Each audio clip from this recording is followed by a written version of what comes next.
Hello, my name is Fletus Poston, and I appreciate you taking a few moments out of your day to understand the importance of human-centric security. Cybersecurity is no longer just about technology.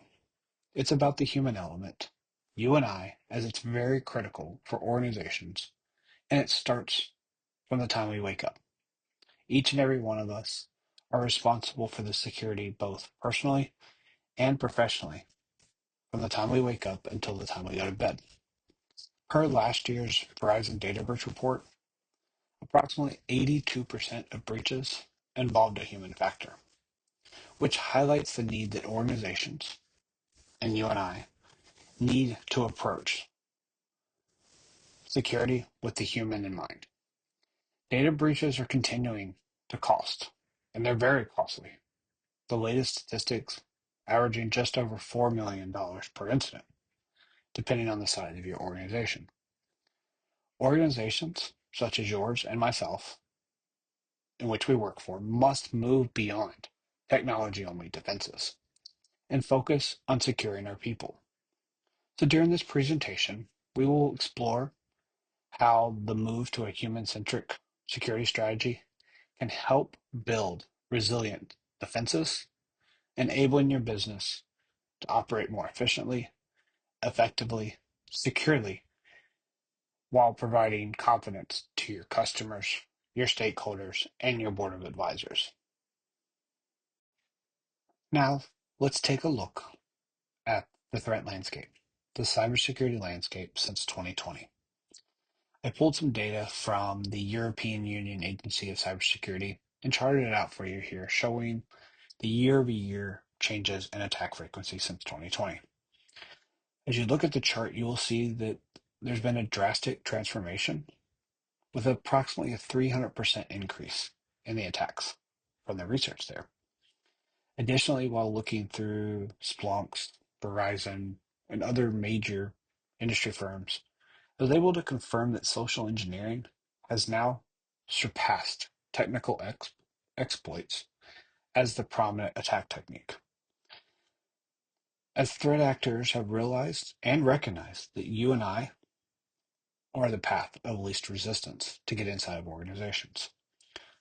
With the shift to more remote and or hybrid work, this has shown a significant expand in the risk footprint that organizations face, with traditional security perimeters dissolving and new vulnerabilities emerging as we now have global workforces more prominently within inside of our organizations. These trends create unprecedented challenges for you and I and the security teams worldwide, requiring a fundamental shift in cybersecurity strategies and defenses. So now I'd like to introduce you to one of our personas for this presentation. It's Alex. Alex is an employee. He received an email that appeared to be from a trusted vendor, asking for him to click on an attachment. When prompted, Alex enabled macros, unknowingly activating malicious software.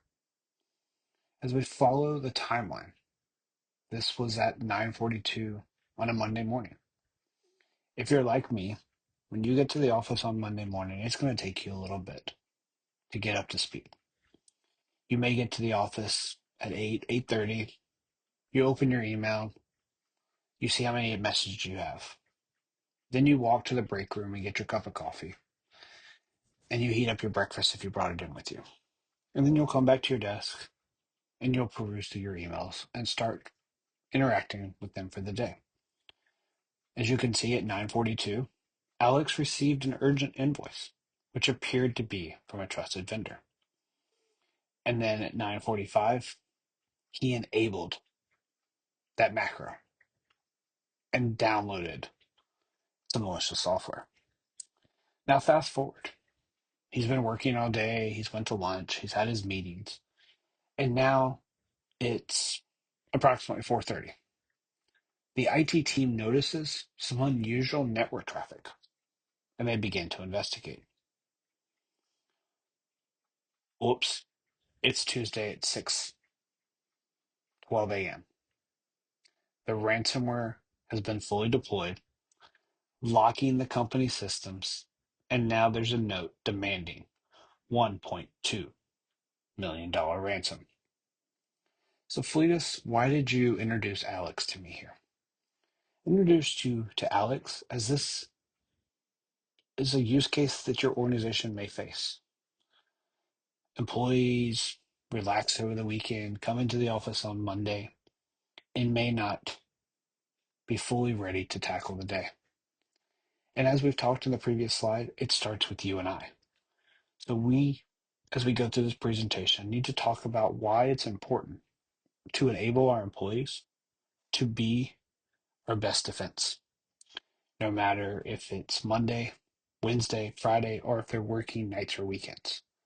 So let's dive in more to the human-centric element and let's focus on people. So now we just finished talking about Alex. So let's talk about the people and the people process and technology. People are both our greatest vulnerability as well as our strongest defense when it comes to cybersecurity.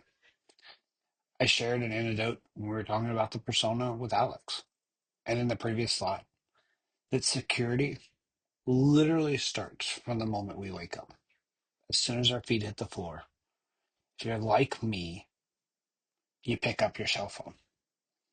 You may have suppressed notifications overnight, so now you're seeing all the notifications that came in that did not wake you. It may mean missed phone calls, email notifications, Teams, Slack, Signal, or any other application that you monitor.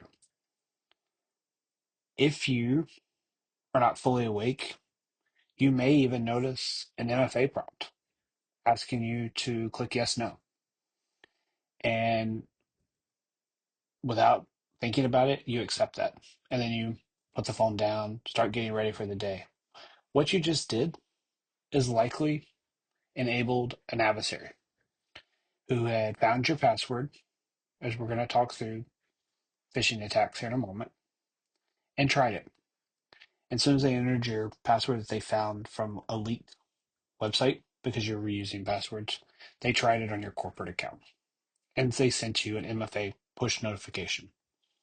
And you clicked yes. You just opened the door for you to be at risk. So let's dig through some of the statistics that I pulled from the research that I did. 95% of cyber incidents can be traced back to an action that you and I made, or an inaction that you and I make. However, only 40% of employees feel confident in their ability to identify sophisticated phishing attempts. This confident gap exists despite increased investments in technical controls, showing the need for human-centric approaches. We as security practitioners and leaders need to transform potential weak points in you and I into strong links inside of our security chain. By empowering and educating employees who can then turn them into a powerful line of defense against cyber threats. So as you can see, some of the statistics on the slide that 61% of the breaches began with compromised creds, as we talked about in the initial thing of you waking up. There's poor password practices.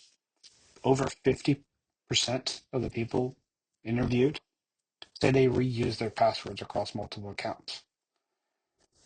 In my personal research, that's also across company and personal accounts. That means they're reusing their corporate password at home or they're reusing their personal password for their corporate accounts.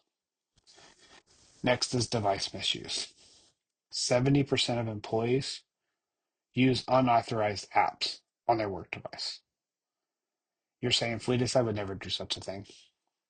Have you ever went to the web, went into Google and just typed in an app and said install? If your organization doesn't block downloads and you have admin rights, you just broke policy. Even better, have you installed a Chrome attachment in your browser to allow your work to be faster. For example, Grammarly. Did you know that Grammarly screen scrapes everything that you type into your browser and tracks it? You potentially just leaked data by misusing these applications. Which leads me into the last percentage that 40% of our IT spend comes from outside the IT department. That's from users such as you and I placing something on our corp card in AWS, in Azure, because we need to get something done quickly. So we just spin up the resource and perform the action. So as I alluded, you and I can either be the strongest link or the weakest link in our security chain. And let's find out more how we can enable us to be the strongest link. So psychology plays a major part in how we do life, which means it applies to the cyber risk of our organizations and to us as individuals. Cybersecurity decisions are often a primary job responsibility that we complete, which leads us to cognitive overload and the path of least resistance. Just imagine you got an urgent ask from your boss. What are you going to do? Are you going to file the IT ticket, go to your help desk, ask for something, or are you just going to make rush decisions that allows you to bypass critical thinking, which increases the risk of a security mistake? Next, we have the ability to be optimistically biased, which makes us believe it won't happen to me, which undermines the effectiveness of generic security awareness training. So, as security leaders, as leaders in general in our organizations, we must understand that the psychological factors is a key component to designing cybersecurity programs that account for how you and I, as a human, will make decisions. What behaviors will we do? Personalized risk contextualization is more effective than generic training to help us overcome the biases of it won't happen to me. I don't need to get approval for this. This is nominal. There's little to no risk. Instead of encouraging us to have secure behaviors by filing the proper paperwork, getting the appropriate approvals, and ensuring that if we see something, we say something. Because at the end of the day, you and I make decisions three different ways, or we know to make decisions three different ways.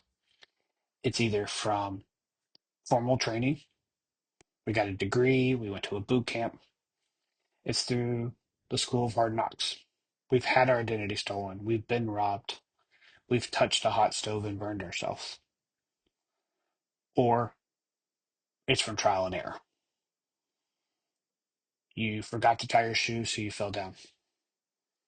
You forgot to put your car in park and it rolled down the street because you left it in neutral. We all learn differently, but at the end of the day, it all comes down to us realizing and slowing down that risk will happen, and we're responsible for mitigating them by putting compensating controls in place. And yes, Cletus, you're using strong terms now, and I hope you can explain them, and I will. We all have risk in our environment. We may not call it risk. We all make risk decisions every single day to risk accept, to risk avoid, or to risk transfer. These are major components of governance risk and compliance. So as those terms come out, think about how you risk accept things. I'll walk with an untied shoe. How you risk transfer. You buy auto insurance and home insurance. So if your car gets hit or you have a fire or you get burglarized. And risk avoidance is that bias. It won't happen to me. So you don't change your behaviors. You continue to reuse your passwords.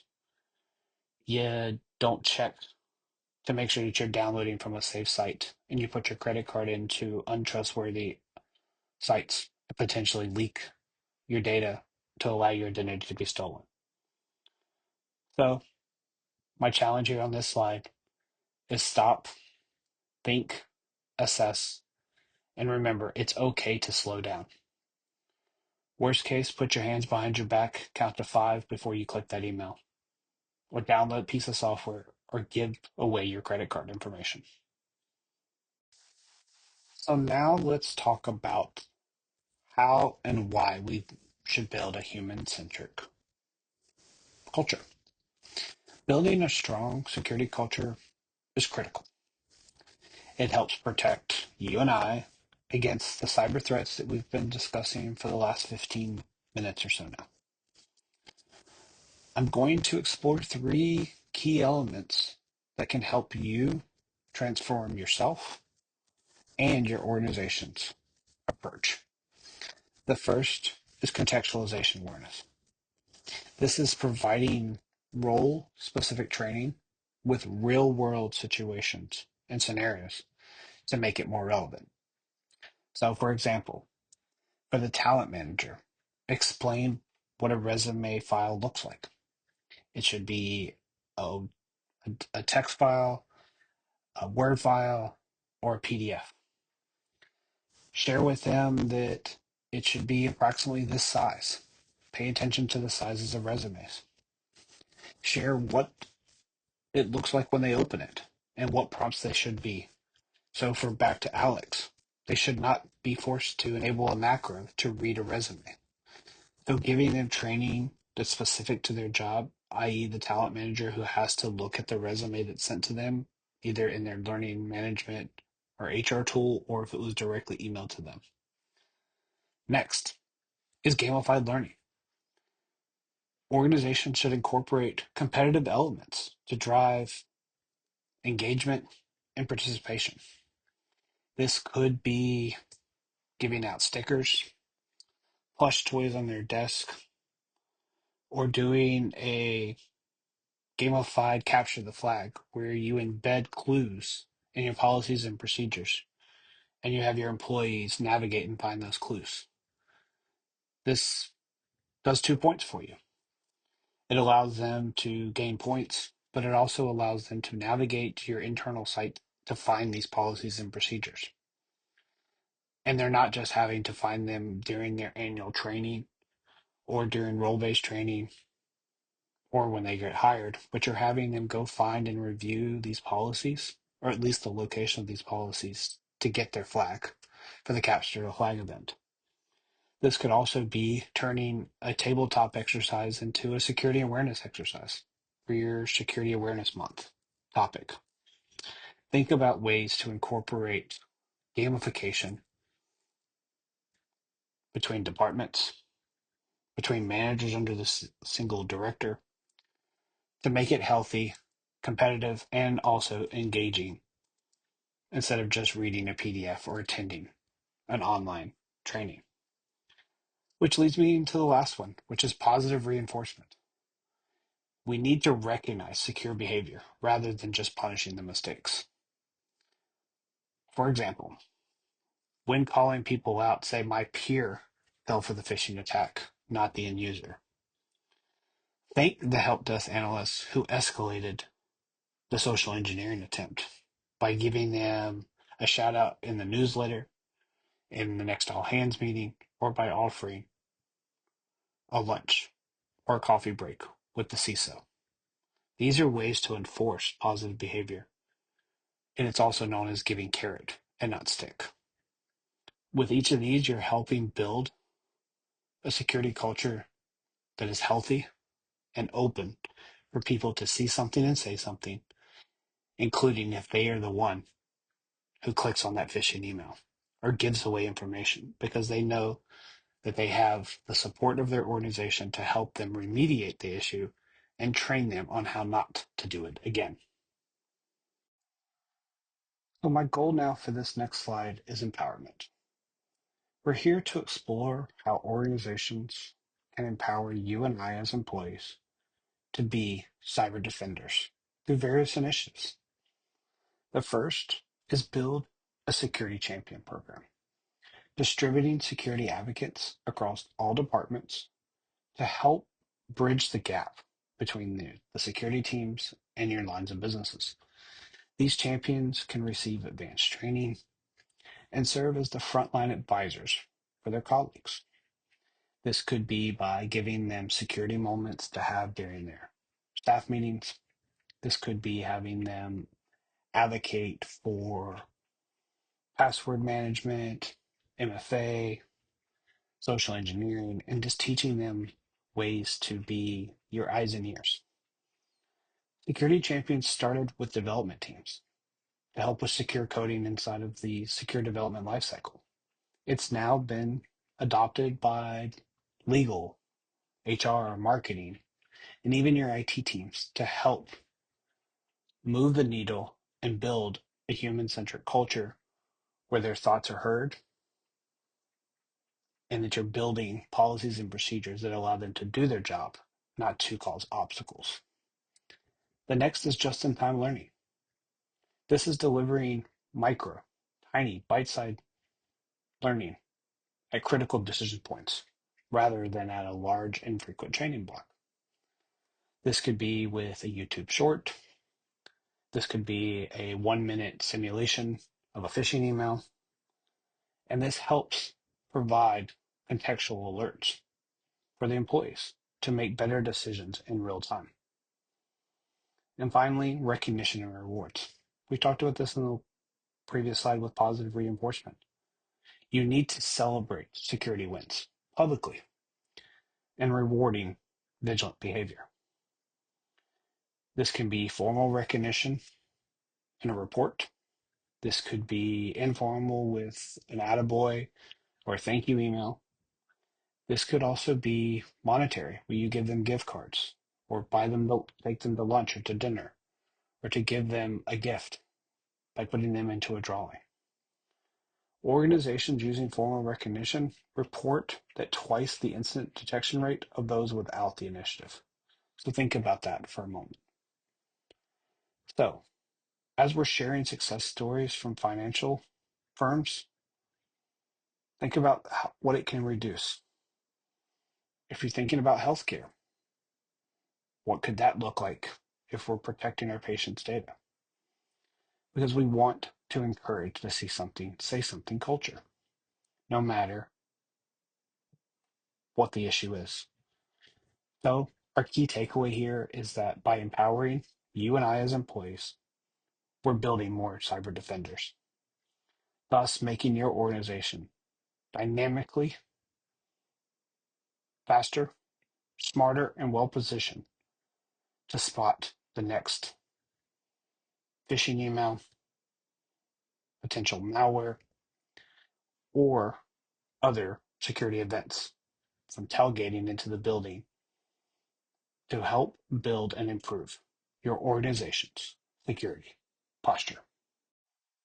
So we've reached our final slide where we're going to wrap it up now by talking about the future of people as the heart of your security organization.